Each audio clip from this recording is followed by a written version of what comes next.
kemudian berdoalah dari tempat tersembunyi, maka Tuhan akan mendengarkan doa kita. Maka kita jangan berdoa dengan bertele-tele, berdoa dengan hati tulus dan ikhlas. Itulah cara untuk berdoa. Nah, sekarang kita bernyanyi, besarkan nama Tuhan.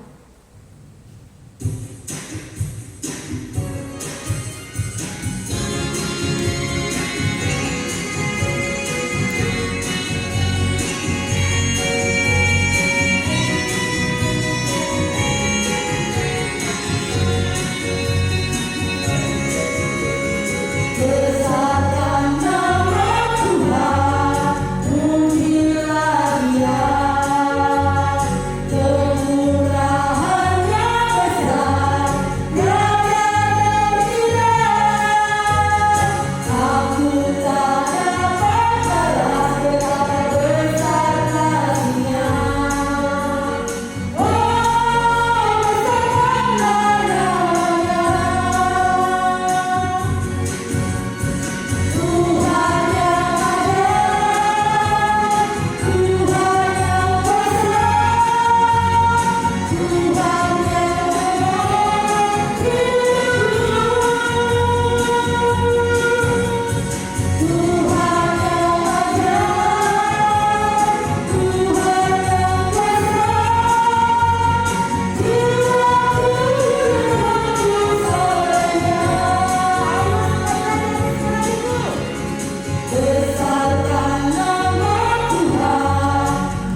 yang baik dan benar. Kita berdoa. Segala puji syukur buat kebaikan Tuhan yang boleh kami rasakan. Terlebih Tuhan napas hidup yang masih Kau berikan bagi kami, sehingga di ibadah online pada saat ini kami boleh berkumpul sekalipun di rumah kami. Itu bukan karena kekuatan dan kehebatan kami, tapi berkat-Mu semata Tuhan Kau berikan bagi kami. Terlebih Tuhan buat adik-adik kami sekolah minggu, kami boleh beribadah di rumah kami masing-masing. Kami undang Bapa kuasa Roh Kudus-Mu untuk hadir di tengah-tengah ibadah kami, sehingga kami Tuhan penuh sukacita untuk sambut firman Tuhan yang akan disampaikan oleh Hamba-Mu. Biarlah firman Tuhan bertumbuh dan berbuah di dalam hati dan pikiran kami. Terlebih buat adik-adik kami sekolah minggu, ingatkan mereka Tuhan untuk senantiasa lebih cinta, lebih merindui Engkau di dalam kehidupannya lewat firman Tuhan yang akan didengarkan pada saat ini. Bapa yang baik, kami juga berdoa buat adik-adik kami sekolah minggu, senantiasa Bapa Engkau lindungi dan berkati mereka dimanapun mereka berada. Biarlah Tuhan di masa pandemi ini juga Engkau senantiasa menjagai mereka, sehingga mereka Tuhan penuh sukacita dan kesehatan yang daripada Tuhan, boleh melaksanakan tugas dan tanggung jawab mereka sebagai seorang anak didik. Mereka dapat belajar baik secara daring dan luring. Terima kasih Tuhan Yesus yang baik. Bagi Tuhan tidak ada yang mustahil. Nyatakan kasih-Mu dan berkat-Mu senantiasa dalam kehidupan kami. Terlebih Bapa yang baik, sebentar kami akan mendengarkan firman-Mu yang akan disampaikan oleh hamba-Mu. Biarlah firman-Mu Tuhan yang kami dengarkan menjadi pedoman hidup kami, penolong kami di dalam kehidupan kami sehari-hari. Juga para orang tua Tuhan, ingatkan kembali mereka untuk mengingatkan anak-anaknya boleh beribadah setiap hari Minggu sekalipun secara online. Di masa pandemi ini Tuhan, kami bawakan bangsa dan negara kami ke dalam tangan pengasihan Tuhan. Biarlah Engkau senantiasa campur tangan untuk menyelesaikan segala problema kehidupan kami. Terlebih Tuhan, problema yang dihadapi oleh dunia ini. Terima kasih Tuhan Yesus yang baik. Banyak sekali dosa yang kami lakukan. Ampuni kami Bapa agar kami layak menerima berkat-Mu. Kami bawakan seluruh pemimpin bangsa dan negara kami, pemimpin gereja kami ke dalam tangan pengasihan Tuhan. Biarlah Engkau memberkati mereka menjadi seorang pemimpin yang baik, yang arif dan yang bijaksana, yang takut akan Tuhan, sehingga mereka boleh melaksanakan tugas dan tanggung jawabnya sesuai dengan kehendak-Mu. Terpuji Engkau Bapa yang baik. Kami sampaikan ibadah kami ini hanya melalui kasih anak-Mu Tuhan Yesus Kristus. Kami boleh berdoa. Amin. Baik adik-adik sekolah minggu, sebelum kita mendengarkan firman Tuhan, kita bernyanyi bangkit serukan nama Yesus.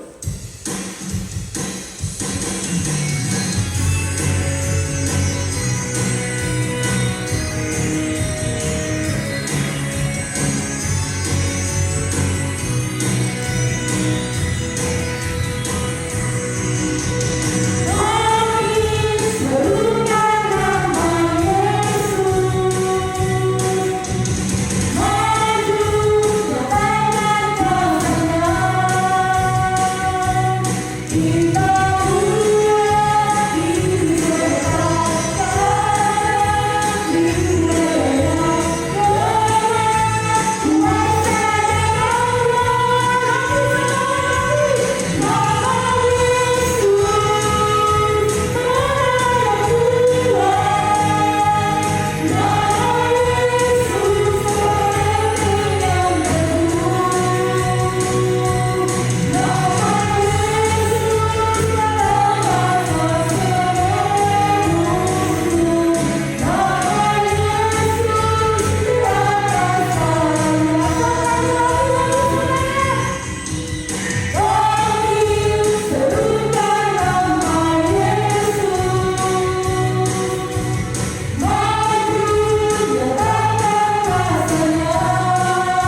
Kita bernyanyi.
Marilah kita mengaku iman kita bersama-sama. Aku percaya kepada Allah Bapa yang Maha Kuasa, yang menciptakan semesta langit dan bumi. Aku percaya kepada Yesus Kristus, Anak Allah Tuhan kita yang tunggal, yang dikandung daripada Roh Kudus, lahir dari garis perawan Maria, yang menderita di bawah pemerintahan Pontius Pilatus, disalibkan, mati dan dikuburkan, turun dalam kerajaan maut, pada hari yang ketiga bangkit pula dari antara orang mati, naik ke surga, duduk di sebelah kanan Allah Bapa yang Maha Kuasa, dan akan turun dari surga untuk menghakimi orang yang hidup dan yang mati. Aku percaya kepada Roh Kudus, satu gereja Kristen yang kudus, pengampunan dosa, kebangkitan daging, dan kehidupan yang kekal. Amin. Kita bernyanyi.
Halo adik-adik sekolah minggu, pengumuman kita kali ini diingatkan kembali.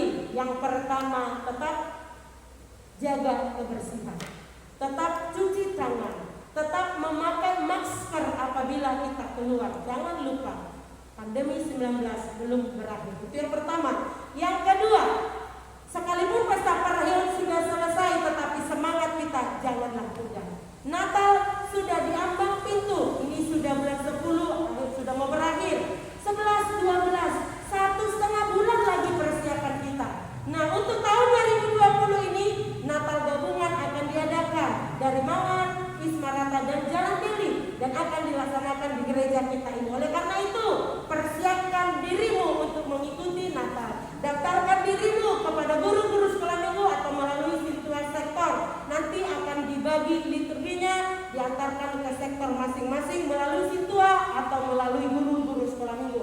Oleh karena itu, sekalipun pandemi belum berakhir, corona belum berakhir, tapi Natal untuk tahun 2020 akan kita laksanakan. Itulah pengumuman kali kita hari ini. Puji Tuhan, tetap semangat.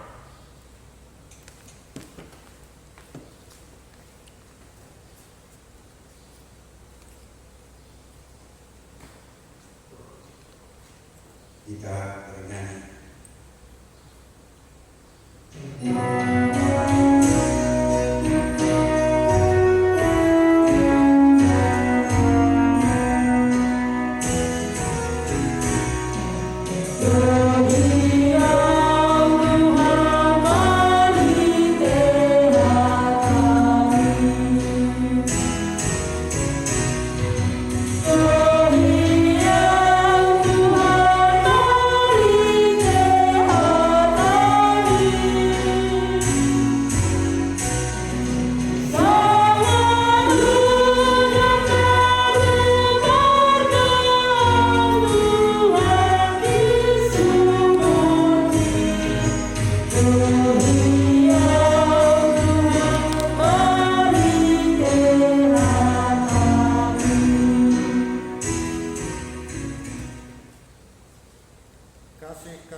Tuhan Yesus Kristus dan damai sejahtera Allah menyertaimu.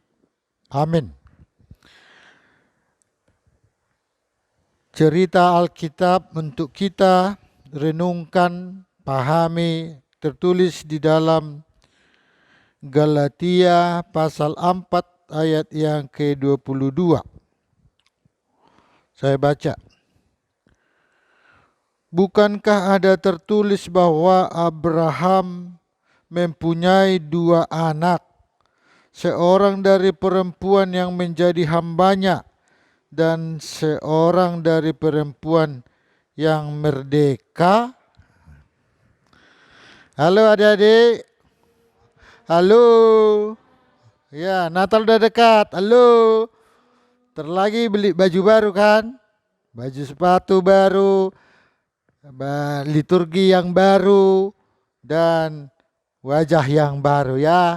Mari kita akhiri dulu tahun 2020 ini dengan COVID-nya ya.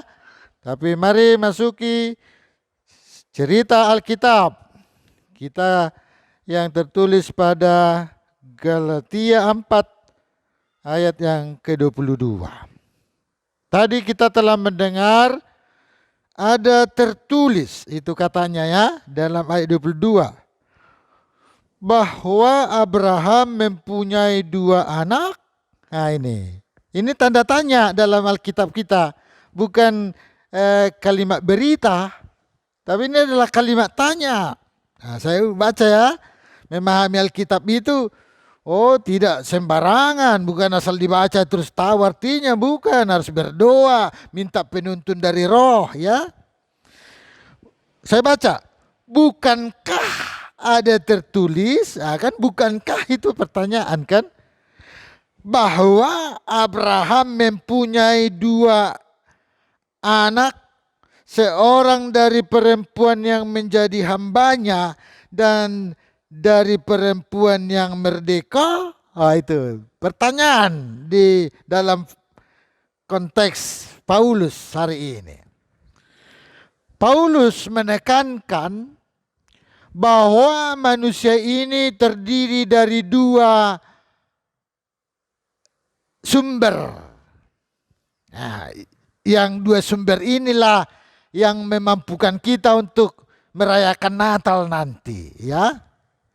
Sumber yang pertama berkata, ayat 23 di dalam Alkitabnya ditulis. Yang pertama, anak dari perempuan yang menjadi hambanya itu diperanakkan menurut daging. Nah ini, anak yang selalu menginginkan kebutuhan dagingnya adalah hamba. Kan ayat 23 ya. Anak dari perempuan yang menjadi hambanya itu diperanakkan menurut daging. Semua keinginan daging, semua kesuksesan daging, semua hanya urusan daging. Ya itu. Jadi ada orang liturgi hanya urusan daging. Jangan berliturgi karena baju baru ya, itu maksudnya. Jangan liturgi karena lengkap. Jangan. Tetapi yang kedua berkata, ayat 23 juga. Dan anak yang satu lagi dari perempuan yang merdeka itu oleh karena janji. Jadi rupanya Abraham memberi contoh kepada kita bahwa di dalam kerajaan sorga itu ada 2 kriteria anak. Anak Allah dan anak hamba. Itu ya, adik-adik tahu kan? Rupanya anak hamba selalu melakukan keinginan daging. Mau berantem, mau curiga-curigaan, mau cemburu-cemburuan, mau cubit-cubitan, mau bertengkar. Kayak yang hari itu kan, sambil parheheon ada yang pegang kepala kawannya. Saya lihat itu. Ada yang udah lagi nyanyi-nyanyi kan, masa ditumbuk kawannya kan. Lantas kawannya balas lagi, gak nyanyi lagi. Akhirnya jadi datanglah guru sekolah minggu, diceraikan. Masa kayak gitu kan? Itulah anak menurut daging. Sedangkan anak menurut janji, yaitu anak yang merdeka. Orang yang merdeka itu enak. Tahu dia suka memuji Tuhan, memuliakan Tuhan. Orang yang memuji Tuhan itu pasti menyenangkan orang tua. Ya. Jadi orang yang memuji Tuhan itu pasti menyenangkan orang tua. Orang yang menyenangkan orang tua belum tentu memuji Tuhan. Nah, itu rahasianya ayat 23. Ayat 24. Ini adalah suatu kiasan. Sebab kedua perempuan itu adalah dua ketentuan Allah. Iya, adik-adik ya, adik-adik. Natal mau datang, Yesus mau lahir, kita diajar apakah Anda itu anak Allah atau anak iblis. Nah, itu. Kalau anak iblis berarti Anda selalu menginginkan enak-enak dalam daging. Hanya kebutuhan daging, ya, hanya kebutuhan jasmani, ya. Padahal orang yang menerima Yesus Tuhannya, dia adalah orang yang merdeka. Bukan dibatasi oleh kebutuhan daging, tetapi dia merdeka. Merdeka.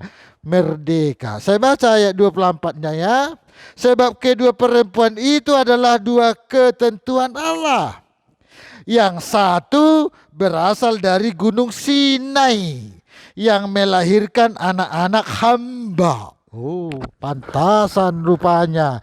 Jadi kalau manusia itu suka berantem, suka mengata-atai kawannya, berarti dia belum merdeka. Dia adalah hamba. Hamba itu berarti anaknya iblis. Ya gitu kan. Di dalam ayat yang ke-24, ayat yang ke-25, Hagar ialah Gunung Sinai di tanah Arab. Jadi si Hagar itu bukan orang Israel, tetapi orang Arab. Memang ditulis di Alkitab ya. Dan ia sama dengan Yerusalem yang sekarang karena hidup dalam perhambaan. Ya. Jadi kita bukan lagi Yerusalem yang sekarang, adik-adik ya. Jangan bermimpilah ke Yerusalem yang baru. Jangan bermimpi ke Yerusalem yang sekarang, ya. Tapi bercita-citalah kalau hidupku nanti hidup di surga, di Yerusalem yang baru itu. Karena anak si Sarah adalah anak yang merdeka, yang hidup di Yerusalem yang baru. Ayat 26. Tetapi Yerusalem surgawi adalah perempuan yang merdeka. Itu ayat 26. Jadi bukan Yerusalem yang di dunia ini lagi. Jangan. Tetapi Yerusalem yang di surga. Yerusalem yang nanti. Nah, saya baca ayat 26 ya. Tetapi Yerusalem surgawi adalah perempuan yang merdeka, dan ialah ibu kita. Jadi jelas. Jadi si Sarah itu rupanya melahirkan anak-anak merdeka.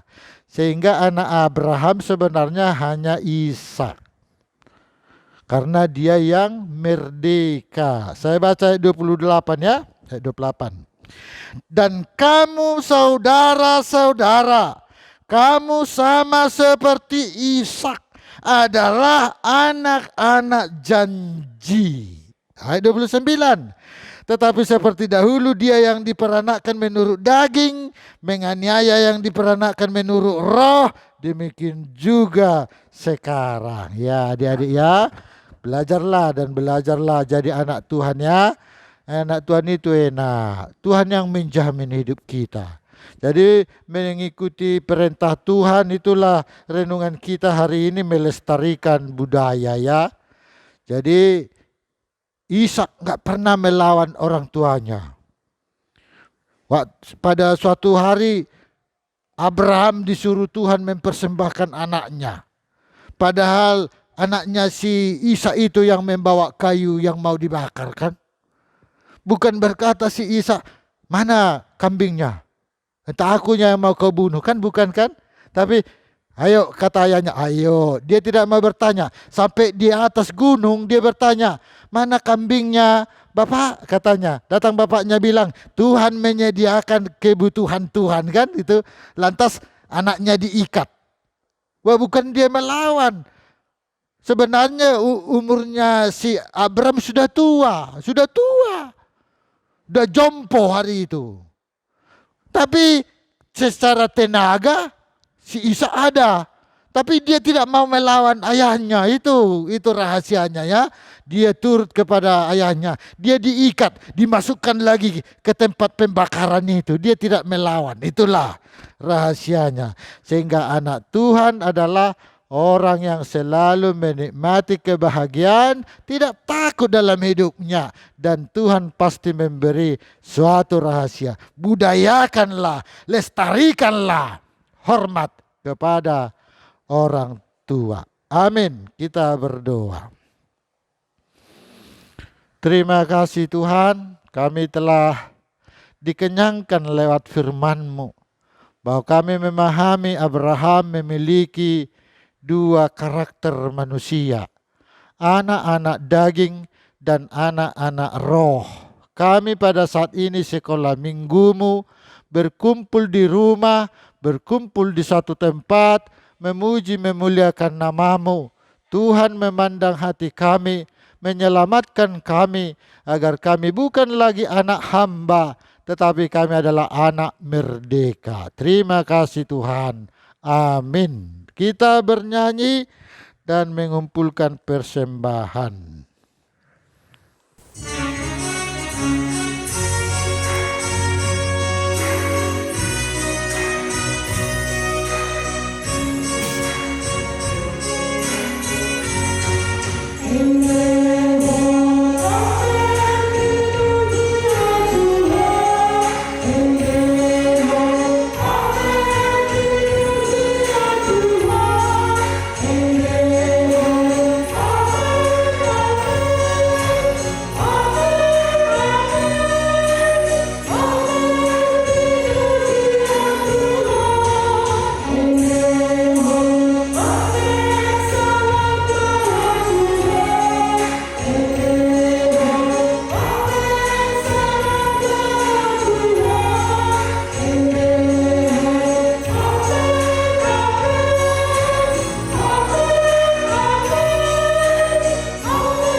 Bapa kami Tuhan Allah yang Maha Kuasa yang bertahta di surga, kami mengucap syukur dan terima kasih kepadamu ya Tuhan, di mana Tuhan memperkenankan kami di dalam kerajaan-Mu. Di sini kami menyampaikan persembahan kami, kiranya Tuhan menerimanya untuk kemuliaan nama-Mu. Amin.